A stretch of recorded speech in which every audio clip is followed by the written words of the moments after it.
Started today at 5 o'clock. Came in and had our monthly safety meeting.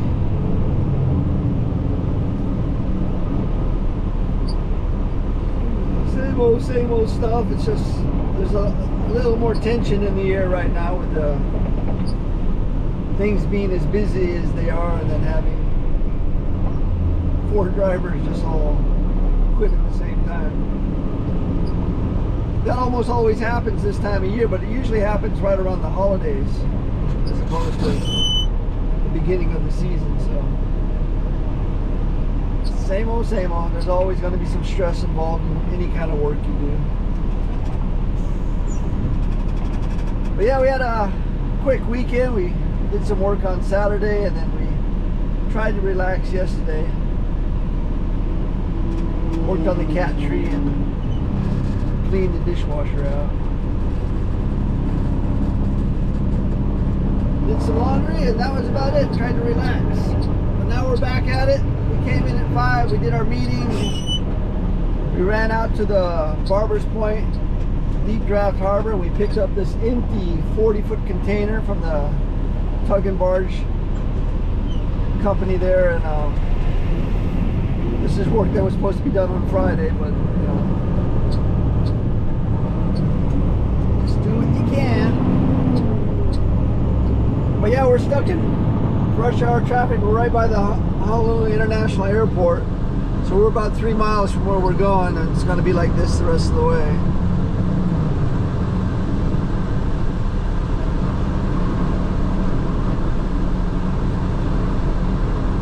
Ever since maybe it's being stuck in traffic. Ever since I talked about the question that was asked to me by one of the junior drivers, and I guess it's on my mind because of the meeting this morning. You know, is it harder today than it was back when I first started out, you know, 20-some years, 30-some years ago? And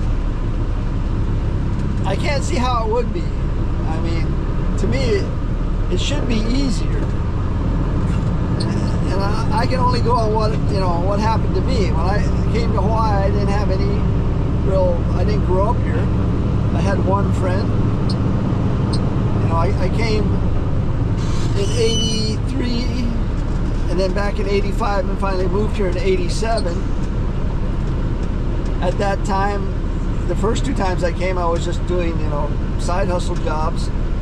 When I finally moved here in 87, I had a full-time 40-hour-a-week job, $5 an hour, so you're making $200 a week. By the time they took out the taxes and stuff, you were stuck with $175 a week. That's what I was making in 1987. And the rent back then was right around maybe a little more than $500 a room. In other words, a 1-bedroom would cost probably, a studio would be $500 bucks. A 1-bedroom would be like $550. 2-bedroom would be somewhere around between $750 and $1,000, and a 3-bedroom would be like, you know, $1,500 to $1,200, somewhere in that range. That's when I moved to Hawaii. Again, I'm making $5 an hour. The average home back then, the average home on the mainland, I know throughout the United States, was $100,000 for a home back then. In Hawaii at that time, same exact time. Hawaii's always double what the mainland is. So if it's $100,000 on the mainland, it's $200,000 in Hawaii. That's what it was when I moved here. So $5 an hour, how are you ever going to buy a $200,000 home? it seems impossible. And so I think it was just as hard back then as it is now. Now, the starting pay is $27 an hour. That's like 5 times. And the average room now is $1,000. So a 1 bedroom is, you know, right around $1,000, and 2 bedroom, $2,000, 3 bedroom, $3,000. That's kind of the average in Hawaii. That's, again, probably a bit higher than the mainland. Average home in Hawaii is between $800 and $1 million. It's, again, twice that of what's normally found on the mainland. And so the reason I think it's better or easier now is because there's resources now that I never had. I didn't have a cell phone, didn't have internet, couldn't just look up anything I didn't know. I had to go either go to a library. I went to the library a lot to look things up, answer questions, find people that have done it and ask them questions. I remember asking my dad all the time, is this a good deal? Should I be doing this? And he says, I can't answer the question because Hawaii is twice what it was in Washington State where my dad was. And so he didn't know how to answer any of the questions. He says, I don't think it can be done. I've never seen it. Something that expensive, so out of whack. And so I couldn't go to him, but I did have some knowledge, and I think what happened is I had an attitude of I'm going to work harder than most, and I'm going to save more money than most. And at first that didn't seem like that would solve the problem, but it did. And so that's kind of my message is work harder, save more than most, and put that savings to work, because that I understood. You take $1,000, put it in the bank or in a CD at 5%, a year later you've made $5. How hard did you work for the $5? You didn't do anything, it just happened. You just do that repeatedly over and over and over, let it grow and grow and grow, and next thing you know, you got $100,000 at 5%. Making $5,000.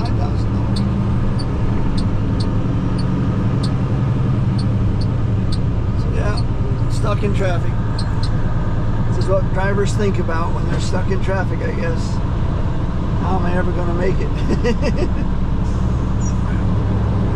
I'm sure we're not the only ones with that question. Anyway, we're making our way back to the terminal. We're going to try to get this container on the dock so it can be loaded and then taken back to the shipping terminal out there at Barbers Point. First movement of the day.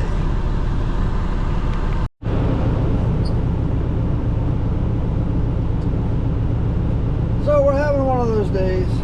It's Monday. We're having one of those Mondays. 2:29. Monday afternoon. Let's see how many runs we've done here. 1, 2, 3, 4, 5, 6, 7, 8. Working on our 8th movement. And all in all, the day's been really easy. It's just been one of those days. Every run is going to give you some situations, let's call them. Flat tires, lights not working, wrong address, missing seal,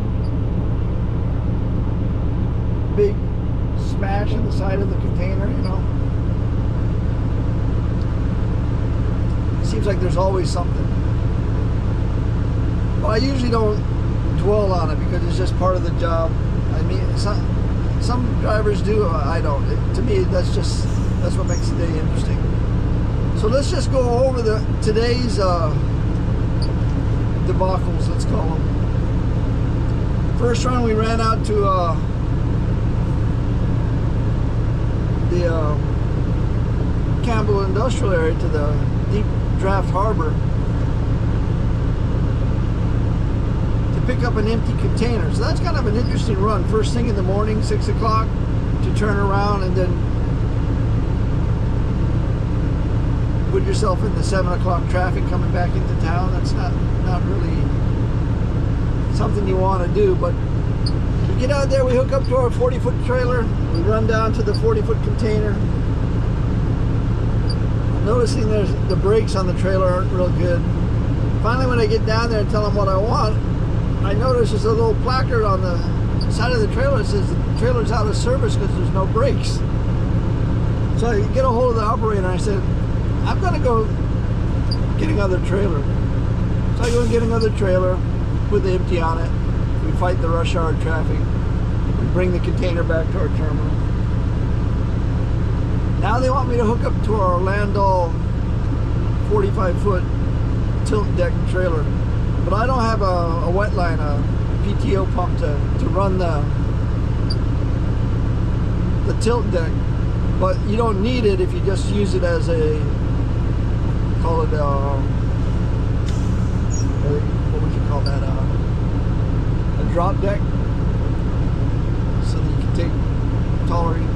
But what they want me to do is hook up to use it as a drop deck flatbed, go down to Pearl Harbor and pick up this crate that supposedly is 8 feet 3 inches wide by 8 feet 5 inches tall and 19.5 feet long. It's like a small container almost, a 20-foot container. It's got some valuable or delicate equipment inside this crate. So we hook up to the Landau and it's got a broken glad hand. So we get the glad hand fixed. And I've never used the Landau before. I moved it around the yard, but I've never actually taken it out on the road. So I thought this was going to be fun. We go down to Pearl Harbor, I go to the receiving area. They don't know anything about it. So I go over to the other receiving area for the shipyard. Nobody's around, but the one person I could find didn't know of anything. And then there was one crate there that looked like it might be it, but it was a lathe, not a printing, 3D printer. So then I go back to the original receiving area and I ask them, is there a place on the base where they do 3D printing? They go, oh yeah, it's right upstairs. So they call upstairs, nobody knows what's going on. So now I go back to the paperwork and call dispatch, and they call the customer. Come to find out the customer had everything backwards. It wasn't in Pearl Harbor at all. Hello?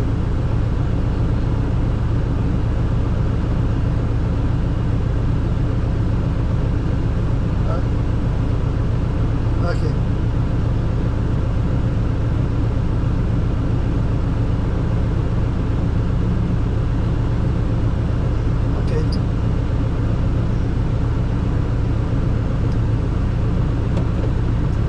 So we took the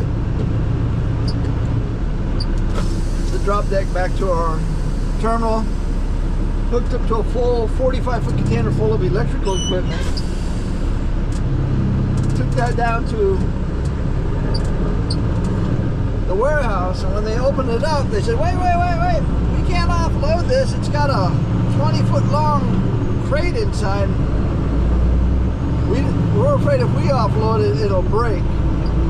Take it back and have them delivered on a flatbed. So we take it back to our terminal, pull the 20-foot long crate out, turn around, go back to the electrical distributor, offload, bring the empty back here to the terminal. Then they say hook up to this 20-foot container and take it over to the inter-island shipping terminal. Real easy drayage work. We get to the gate. Oh, you're not allowed to take that container out. You're not the one that they said would be picking it up. I called dispatch. She just said, okay, can't get a hold of the person that told us to do the job, so now we're going to put this back in its stall and go pick up an empty out in Pearl City. It's just been that kind of day, you know. I don't mind it, but I like to let people be aware of, you know, This is kind of what happened a lot.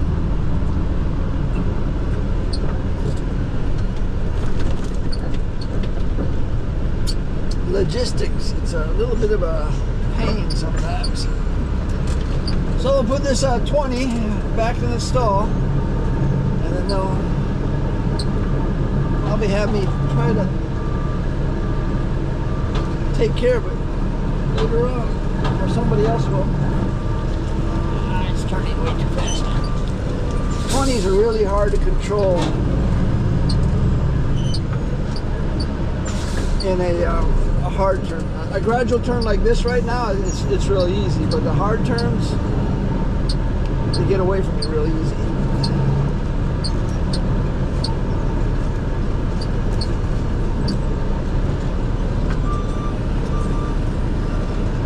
Okay, that's way too far back.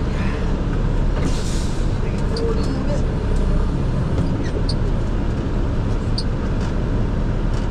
That'll work.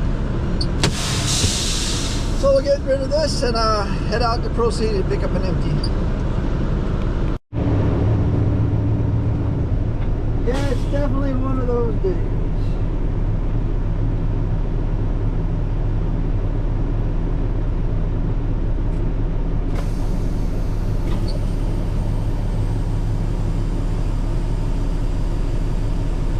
I pick up the empty. Come on, I'll show you.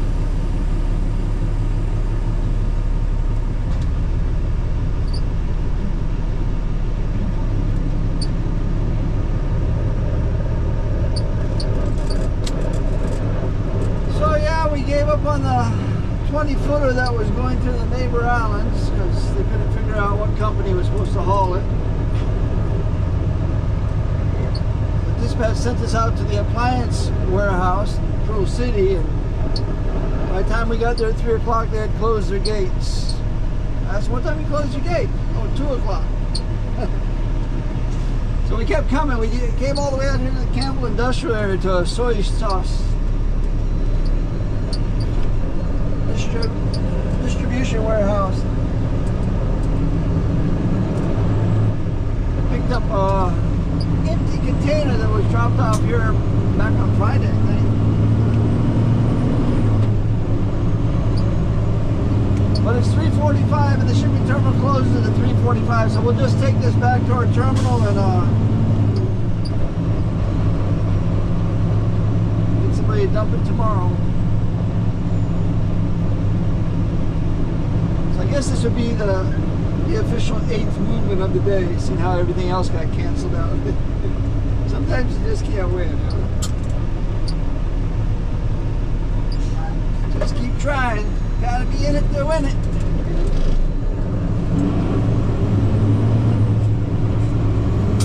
So from here back to our terminal is 25 miles, but the rush hour traffic is going the other direction, so we should be able to probably make it back 30 minutes or so.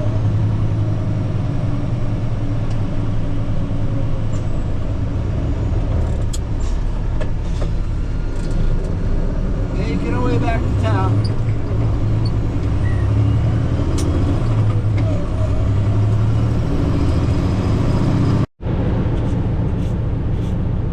That's it, 4:30. We're going to shut it down before we turn it into another 12-hour day. Today did not deserve a 12-hour day. It was very unproductive, I think. Whoa, that silence feels good. But we came in at 5. We had the safety meeting. We did 8 movements. We drove 133 miles. 1, 2, 3, 4, 5, 6, 7, 8. Yeah. Hopefully tomorrow is a little more exciting. We got our first cruise ship tomorrow, and because I'm in this truck, which doesn't have harbor passes, I think I'm going to get out of it. But we'll see what happens. I might still be helping them out. But they got to learn how to do it because I'm going to go on vacation soon, and there's going to be a lot of ships here while I'm on vacation. So it's time for some of the younger guys to step up. They should be able to handle it, no problem. But we're gonna head on home. We got some leftovers. All I'm gonna do is make a salad and eat the leftovers. That's it. From the weekend. That's what's for dinner, leftovers. That's it for this crazy day. It's been a crazy day. It wasn't very photographic, let's say. It was just more shaking your head going, what am I doing here? It was mostly not anything I could control, you know, the fact that the paperwork's wrong or the information is wrong. I can't change that. The only thing I had control over this morning, I should have caught the fact that trailer didn't have any brakes, but I thought as the air pressure built up, the brakes would come on, and they didn't, so I had to take it back. That was the only thing I could blame myself for. Everything else was, you know, I'm just trying to get the job done, and everybody's either closing or paperwork's wrong or what else. They don't want to offload the 20-foot long crate. They want us to do it. So, yeah, it's one of those days. That's it for today. Thanks for watching. Aloha.